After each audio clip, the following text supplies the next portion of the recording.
Today, Geo friends, we're going to be showing you how to take your cache container to the next level. We're going to show you how to turn this into something awesome like this.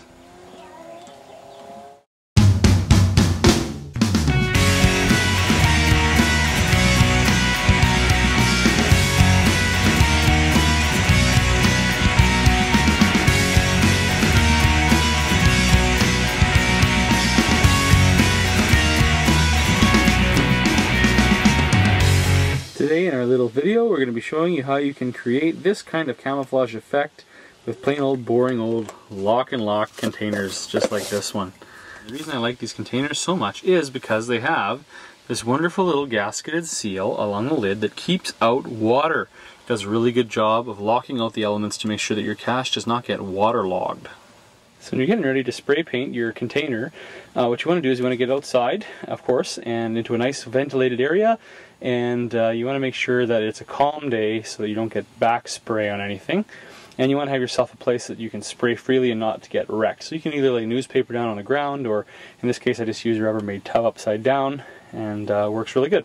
The other thing, when we talk about prepping the container for paint, what you want to do is, if you want to go the extra mile, you can get some stuff like this, some waterproof paper, 320 grit or whatever, and you can sand some of these, the container surface, and make it the paint adhere to it a little bit better.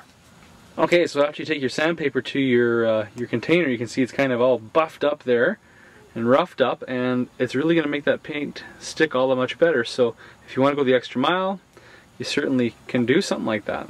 Whenever you think about camouflage, you kind of have to be thinking about, well, where am I hiding this cache? What kind of camouflage terrain is this thing going to hide in? And then you can kind of decide on, your paint scheme, your camo pattern. I mean, if you're going to be in the desert, obviously it's going to be different than hiding it in some type of a treed area like this. And of course, depending on the season of the year too, if you paint it all green, well, when it comes time for fall or winter, it's not going to have the greatest camouflage for that time. So you kind of have to pick a happy medium.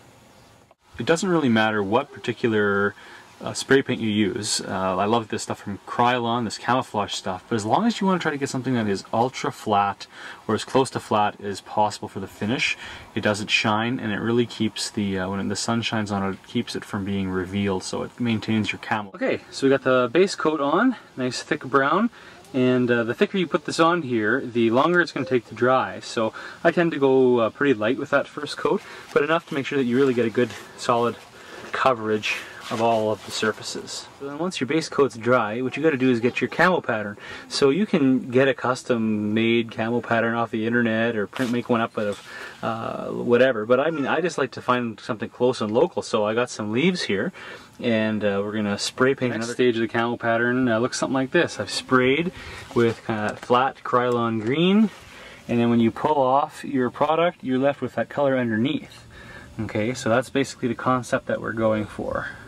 Okay, so when I do this, the next step is I go find some other stuff to do for the highlights, and so I got some old pine needles and some broken off branches, some stuff like this, twigs or whatever, and I just put it right on top.